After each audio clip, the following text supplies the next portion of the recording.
전수방위란 일본 자위대가 채택하고 있는 수동적 방어에 입각한 국토방위 전략 개념입니다. 이 원칙을 그대로 따르자면 자위대는 일본 영토가 다른 나라의 공격을 받아 파괴되거나 일본 국민이 살상당하기 전까지는 가만히 있어야 하고 이후 작전을 수행해도 일본 영토와 영공 내에서만 움직여야 합니다. 아울러 자위대의 반격 및 응전 대상은 일본의 영토, 영공에 침입한 적 군사력에만 한정되며 적국 영토에 대한 진입과 적 군사력의 기지, 도시 등을 보복, 반격하는 것도 금지됩니다. 이는 전쟁범죄 국가라는 원죄를 안고 있는 일본이 국제사회로부터 신뢰를 얻기 위해 지켜야 할 필수 원칙이었죠. 그러나 외신들은 이제 일본이 2차 세계대전에서 패망한 후 유지해온 전수방위 정책의 오랜 금기를 완전히 깨버렸다고 지적합니다. 일본이 제2차 세계대전 이후 처음으로 고정익 항공기를 운용할 수 있는 일본 군함, 즉 사실상 항공모함을 보유하게 됐기 때문입니다. 최근 일본 방위성은 헬기 구축함 이즈모가 F-35B 전투기 이착륙 임무를 수행했다고 발표했고 재팬 타임스 등의 일본 언론들은 일제히 항공모함 격으로 성능이 상향된 이즈모함, 즉 사실상 항공모함이나 다름없는 무기체계를 확립했다고 보도했습니다. 항공모함은 원양 작전을 위한 전략적 무기로 이제 일본은 자국에서 멀리 떨어진 목표물을 공격할 수 있게 된 셈입니다. 이에 일각에서는 일본 군국주의 세력이 이즈모함을 경항공모함으로 개조해 평화헌법에서 자유로워지려 한다며 비판했고 2차 세계대전에서 일본이 저지른 전쟁범죄가 마치 일어나지 않은 것처럼 행동하고 있다고 경고했습니다. 그러나 정작 일본 내에서는 항모를 보유했는데도 불구하고 한국의 존재 때문에 어깨를 제대로 펴지 못하는 상황이 연출됩니다.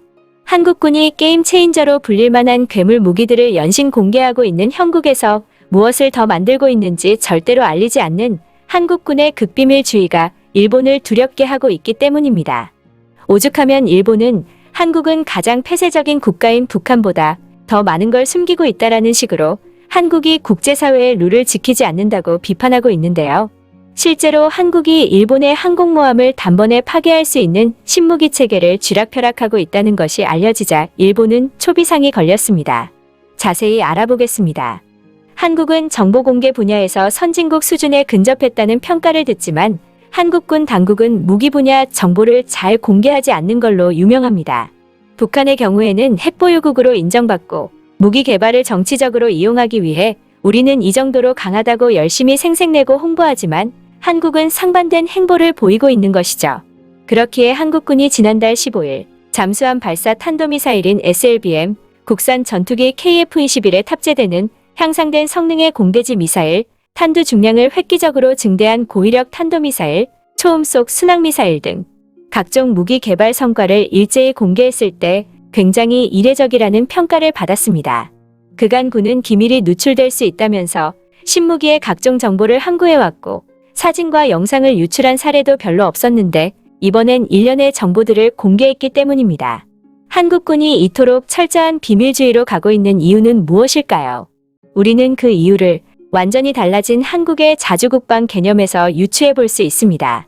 현재 한국은 북한뿐만이 아닌 중국과 일본 또한 언제든지 적이 될 수 있는 가상의 적으로 명시하고 있을 뿐만 아니라 실제로 군 당국은 주변국으로부터 우리 무기체계를 지킬 것이라는 의지를 천명한 바 있습니다. 즉, 이는 주변국이 견제할 만한 무기체계를 이미 개발 완료했거나 또는 개발하고 있다는 뜻으로 풀이될 수 있는 것이죠. 중국과 일본이 현무미사일에 발광한 것만 보더라도 만약 한국이 무기 개발 성과를 모두 공개한다면 한국은 중국과 일본으로부터 집중적인 견제를 받게 되는 것은 물론이고 심지어 군 일각에서는 정보 공개는 동맹국인 미국으로부터도 좋은 얘기를 듣지 못할 수 있다는 계산까지 하고 있는 상황입니다. 다른 나라에 비해 현저히 발전된 핵심 기술을 개발했음이 드러날 경우 미국이 한국의 개발을 저지하는 일이 벌어질 수 있다고 설명한 것이죠. 영내 불안감을 증폭시킨다는 이유로 미국마저도 견제하고 있는 것입니다. 이러한 흐름 속에서 패전 후 첫 항공모함을 보유하게 된 일본이 가장 견제하고 있는 것은 바로 극초음속 미사일입니다. 극초음속 미사일은 현재 전 세계 주요 군사강국들이 가장 많은 관심을 쏟고 있는 군사기술입니다. 미국의 패권에 도전하는 중국과 러시아뿐만이 아닌 네로라는 군사강국들은 모두 이 미사일 방어체계를 무력화시킬 극초음속 미사일 개발에 열을 올리고 있죠.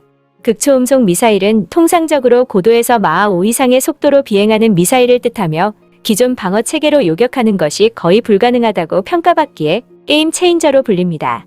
특히 현대전은 기뢰, 미사일 고속정, 잠수함, 대함 유도탄과 같은 기술 발전으로 해군력이 약한 국가도 강력한 해군력을 가진 국가에 비대칭적인 충격을 가할 수 있게 됐는데, 극초음속 미사일은 고도에서 비행하다 수직 하강하는 탄도 특성으로 인해 적함의 갑판을 공중에서 수직으로 관통하므로 한 발만 명중해도 함영을 불문하고 격침하거나 최소한 임무 수행이 불가할 정도의 치명적인 피해를 주는 것이 가능해서 해양 전략에 지대한 영향을 미친다고 평가받습니다.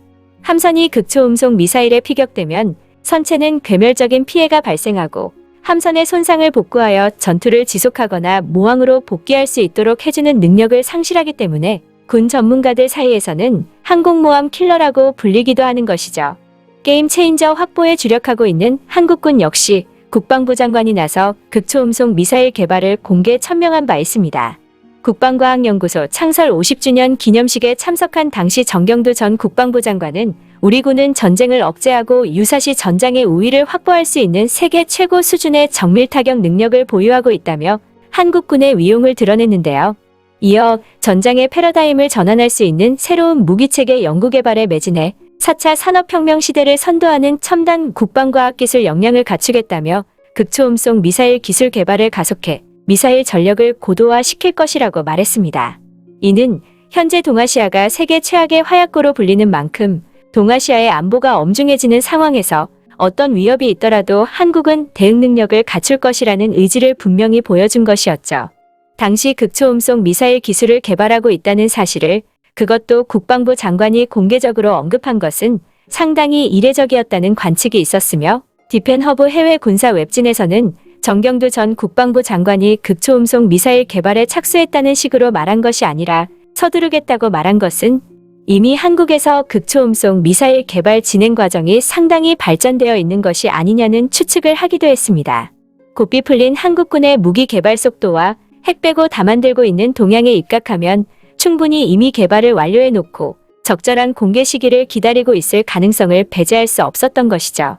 현재 서욱 국방부 장관 역시 주요 지휘관 회의에서 군 본연의 임무는 국가안보와 국민의 생명을 수호하는 것이고 선승구전의 정신적 대비태세를 확립하고 최상의 군사 대비태세를 갖추겠다며 전쟁 억제 능력을 키우기 위해 극초음속 미사일을 만들겠다는 의지를 드러내기도 했듯이 하루빨리 전수방위를 깨고 제국주의 시절로 회귀하려는 일본을 진정 공포에 떨게 할 수 있는 날이 오길 바랍니다.